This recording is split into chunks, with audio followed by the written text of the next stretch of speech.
लेकिन वैसे विद्यार्थी बेटा जिनको निबंध में थोड़ा सा भी तकलीफ हो रहा है, आपको लगता है कि आप निबंध नहीं लिख पा रहे हैं, don't take tension without any mention, don't fear because I am here. जिस पर एक निबंध याद कीजिए, एक निबंध रटिए, दुनिया का कोई भी निबंध आएगा आप आसानी से लिख लेंगे, बेफिक्र रहिए। चल रहा है जय माता दी, और यहाँ पर अरे बाप रे बाप सुनामी का फोटो दिखाया गया है। अब जैसा कि आप देख रहे हैं हिंदी निबंध ट्रिक, इस एग्जाम में निबंध आए तो डरना नहीं है भाई, याद करके चुपचाप लिख के आना है, बात खत्म। ठीक है, इस वीडियो को तनी बाबू ज्यादा से ज्यादा शेयर कर दीजिए, अपने दोस्तों के पास, मित्रों के पास, सबके पास जरूर पहुंचा दीजिए, ताकि वो भी एग्जाम में निबंध लिख कर चले आए कम से कम, कि ना जाए तो 8 गो नंबर 10 गो नंबर लेके आ जाए तो क्या हो जाए, कि ना इना की मत भेजिएगा कि नंबर ढेरा जाए, गलत बात है। हेलो एवरीवन, बोर्ड भवन में आप सभी का स्वागत है। हमें विकास गुप्ता और आप हैं हमारे प्यारे प्यारे विद्यार्थीगण, तो कृपया ध्यान दीजिए। तो आज हम आप सभी के सामने आ गए हैं एक बहुत ही बेजोड़ जोरदार टॉपिक लेकर, जिसका नाम क्या है, थंबनेल में तो आप लोगों ने देख ही लिया होगा, निबंध। जी हाँ, चाहे आप 10th क्लास के विद्यार्थी हो, चाहे आप 12th क्लास के विद्यार्थी हो, आपको पता है कि एग्जाम में तो निबंध कन्फर्म पूछेगा। आज जब निबंध कन्फर्म पूछेगा तो 8 और 10 नंबर का पूछता है, सभी को पता है। अगर 10th क्लास में है तो 10 नंबर का, 12th में तो 8 नंबर का कन्फर्म पूछेगा। तो किसी तरह से भी हमको पूरा 8 में 8 आना, तो 10 में 10 नंबर ले लेना है, बात खत्म।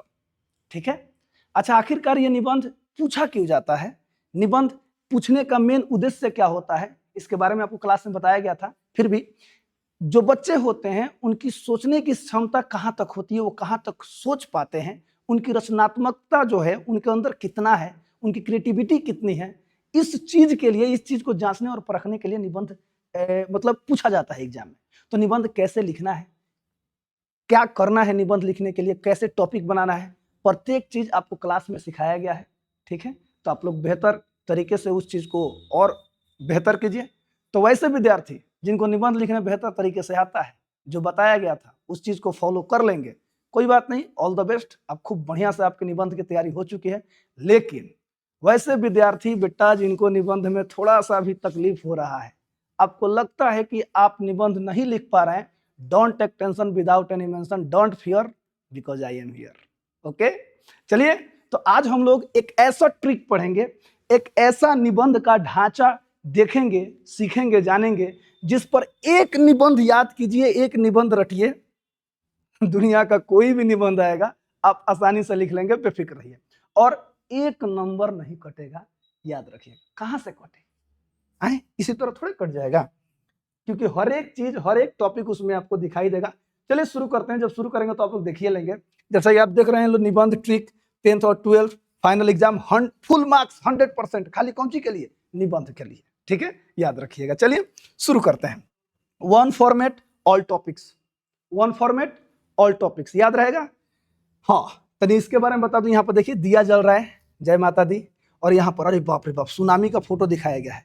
अर्थात आज के क्लास में हम लोग दुनिया में जितने भी पर्व मनाए जाते हैं ना बाबू, होली वहीं अलावा, ठीक है, सरस्वती पूजा, दीपावली, ईद, जितने भी पर्व हैं, दुर्गा पूजा, दशहरा, किसी भी पर्व पे अगर निबंध आ जाए ना, तो एक निबंध का मैं फॉर्मेट बताने जा रहा हूं, उस पर कोई भी मतलब त्योहार वाला निबंध आप आसानी से लिख लेंगे। ठीक है, और नीचे आप देख रहे हैं प्राकृतिक आपदा है, तो प्राकृतिक आपदा पर भी एग्जाम में निबंध पूछा जाता है। बाढ़ हो गया, सुनामी हो गया, भूकंप हो गया, घबरा जाता है तो निशा, कोई बात नहीं, सुनिए, भूकंप हो गया, तो चक्रवात हो गया, जितने भी ये सब है ना प्राकृतिक आपदा से संबंधित, तो आज 2 टॉपिक हम लोग पढ़ने वाले हैं, याद रखिए। दुनिया का कोई भी पर्व पूछे, कोई भी प्राकृतिक आपदा पूछे, चट दे एगो याद कीजिए, पट दे एग्जाम में लिखकर चले आइए। ठीक है, चलिए शुरू करते हैं, आइए। हाँ, तो जैसा कि आप देख रहे हैं हिंदी निबंध ट्रिक, ठीक है, चलिए शुरू करते हैं। किसी भी त्योहार पर सामान्य निबंध, आहा, अर्थात कहने का मतलब है किसी भी त्योहार, यानी होली, दीपावली, छठ पर्व, एरुका तो तनी अभी नीचे रहा, होली, दीपावली, छठ पर्व, ईद, क्रिसमस, दशहरा, रक्षाबंधन, सरस्वती पूजा, कोई भी पर्व आ जाए, भगवान के नाम लेके लिखल शुरू। ठीक है, चलिए शुरू करते हैं। हाँ, जहां जहां बाबू आप यहाँ पे ये देखेंगे ना, fill in the blanks, underline, ठीक है, वहां पर आपको उस पर्व को मेंशन कर देना है जो आपके एग्जाम में पूछा है, याद रखिए। मान लीजिए हम लोग होली पे लिख रहे हैं, तो होली यहाँ पर जहां जहां फिल इन द ब्लैंक्स है आपको होली लिख देना है। दीपावली पे लिख रहे हैं, दीपावली लिख देना है। छठ पर्व लिख रहे हैं, छठ पर्व लिख देना है। आज ज्यादा जगह आपको फिल इन द ब्लैंक्स यानी वहां पे नहीं दिखाई देगा, ध्यान से देखिएगा, एक एक लाइन कितना बेहतर लिखा गया है। कोई भी पर्व हर एक पर्व में यही होता है। चलिए शुरू करते हैं। भूमिका। भारत त्योहारों का देश है। जी हाँ सर, हमारा देश भारत सारे जहां से अच्छा हिंदुस्तान, हमारा हिंदुस्तान में तो एकदम बहुत सारा त्योहार मनाया जाता है। यहाँ विभिन्न धर्मों, जातियों और संस्कृतियों के लोग मिलजुल कर रहते हैं और अपने अपने त्योहार हर्षोल्लास के साथ मनाते हैं।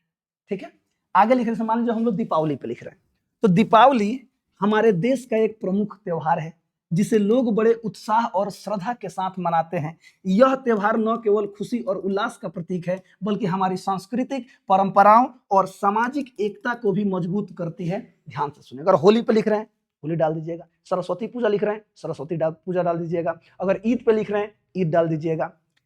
बाबू यहाँ पे आपको एक लाइन दिखाई दे रहा होगा, त्योहार जीवन में नई ऊर्जा और उल्लास भर देते हैं। ध्यान सुनिएगा, सभी लोग निबंध तो एक जैसे लिखते हैं ना, भूमिका पैराग्राफ, फिर अगला टॉपिक पैराग्राफ। हम लोग क्या करेंगे कि प्रत्येक पैराग्राफ में एक एक कोटेशन डाल देंगे। कोटेशन क्या है, तो इसी से संबंधित ये एक लाइन है जो कि अक्सर बोला जाता है।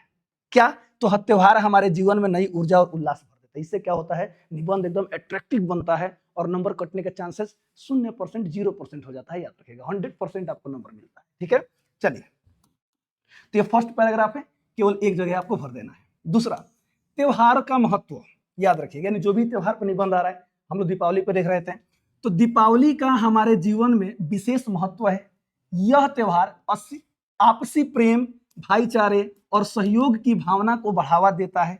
इस अवसर पर लोग पुराने मतभेद भूलकर एक दूसरे के साथ खुशियां बांटते हैं। यह त्योहार हमें नैतिक मूल्यों, सामाजिक समरसता और पारिवारिक एकता का संदेश देता है। कौन सा ऐसा त्योहार है जिसमें यह चीज नहीं होता है? होता है। ठीक है, चलिए आगे बढ़ते हैं। अगला टॉपिक है मनाने की परंपराएं। जी हाँ सर, अगर किसी त्योहार के बारे में आपको बेहतर तरीके से पता है तो कुछ बात आप अपने से भी ऐड कर सकते हैं, मैं अभी बोल देता हूं, लेकिन अगर नहीं करना चाहते हैं तो कोई बात नहीं, ध्यान से देखिएगा सर। होली, दीपावली को मनाने की अपनी विशिष्ट परंपराएं हैं। इस दिन लोग अपने घरों की सफाई करते हैं, नए वस्त्र धारण करते हैं और विशेष व्यंजन बनाते हैं, खाना पीना। आगे देखिएगा, धार्मिक स्थानों में विशेष पूजा अर्चना या प्रार्थना की जाती है।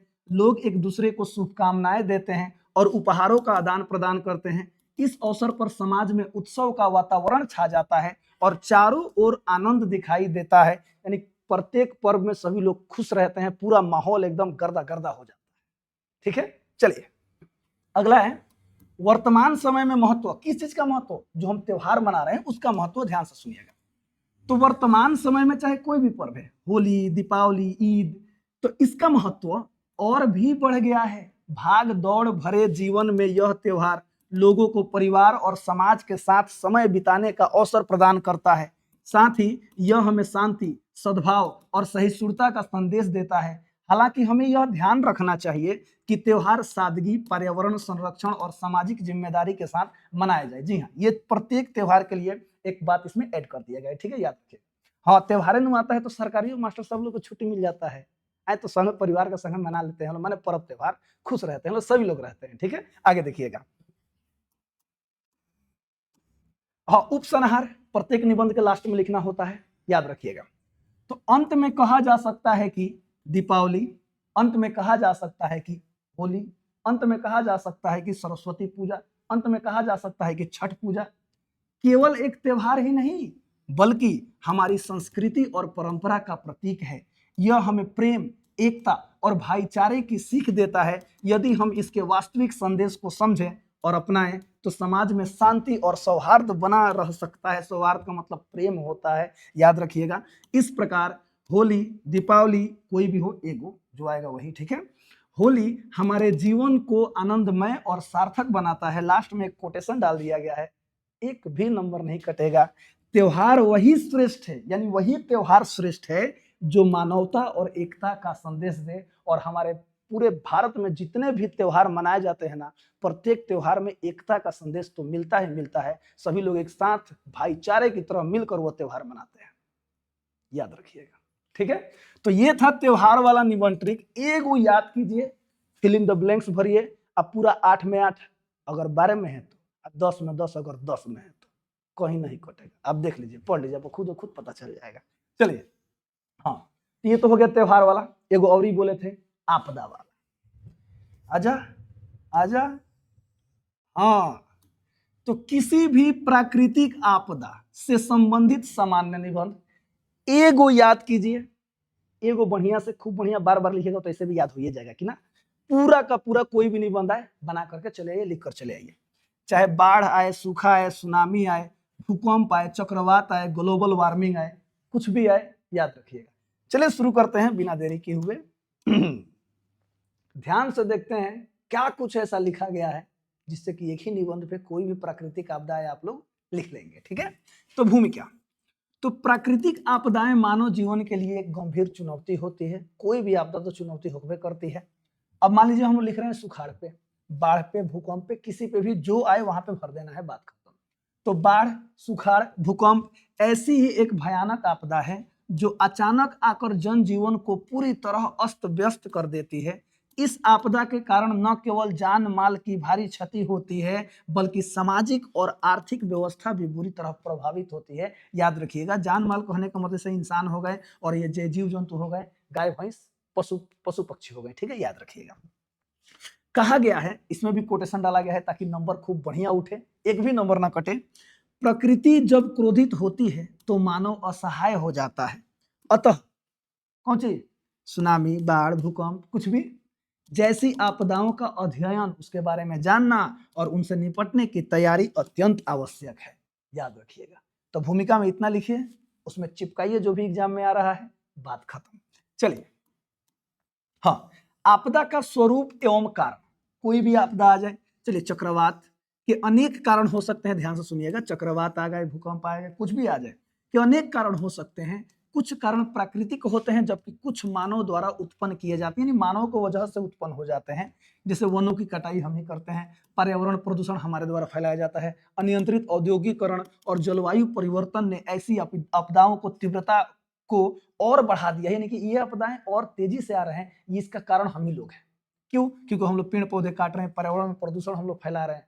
इन सभी चीजों की वजह से, याद रखिएगा। इस आपदा के समय जनजीवन, यानी कोई भी आपदा है उस समय जो जनजीवन होता है पूरी तरह ठप हो जाता है। खेत खलिहान, घर, सड़कें और संचार व्यवस्था प्रभावित हो जाती है, जिससे लोगों को भारी कठिनाइयों का सामना करना पड़ता है। आगे देखिएगा, अगला टॉपिक है प्रभाव एवं वर्तमान स्थिति। जी हाँ, प्रभाव एवं वर्तमान में स्थिति क्या है, तो ध्यान दीजिएगा। वर्तमान समय में बाढ़, भूकंप, सुखाड़ की घटनाएं पहले से अपेक्षा अधिक बढ़ गई है। जी हाँ, इसके कारण लाखों लोग बेघर हो जाते हैं और कई लोगों को अपने प्राण तक गंवाने पड़ते हैं। आप लोग देखते होंगे सर वीडियो में, जब बाढ़ आता है तो क्या कुछ होता है। आगे देखिएगा, इस आपदा का सबसे अधिक प्रभाव गरीब किसान और कमजोर वर्गों पर पड़ता है, जैसे कि हम और आप हैं। आगे देखिएगा, देश की अर्थव्यवस्था, शिक्षा व्यवस्था और स्वास्थ्य सेवाएं भी इससे गंभीर रूप से प्रभावित होती हैं। वास्तव में वर्तमान स्थिति अत्यंत चिंताजनक होते जा रही है। इसका कारण हम ही लोग हैं, जो कि ऊपर हम लोगों ने देखा था। चलिए, अगला टॉपिक है बाबू नियंत्रण एवं प्रबंधन के उपाय। ध्यान से सुनिएगा। तो जैसे मान लीजिए भूकंप हो गया, तो भूकंप से होने वाली क्षति को कम करने के लिए आपदा प्रबंधन अत्यंत आवश्यक है। तो आपदा प्रबंधन के बारे में आप लोग जानते हैं, भूगोल में आप लोगों ने अगर 10वां में तो पढ़े होंगे। सरकार को प्रभावी योजनाएं बनाकर राहत एवं पुनर्वास की व्यवस्था करनी चाहिए। समय समय पर चेतावनी प्रणाली, मजबूत आधारभूत संरचना और प्रशिक्षित आपदा प्रबंधन दलों की आवश्यकता है। साथ ही साथ आम जनता को भी जागरूक होना चाहिए और पर्यावरण संरक्षण की दिशा में सकारात्मक कदम उठाए जाने चाहिए। यहाँ पर एक कोटेशन डाल दिया गया है, लेकिन थोड़ा सा ध्यान दीजिएगा।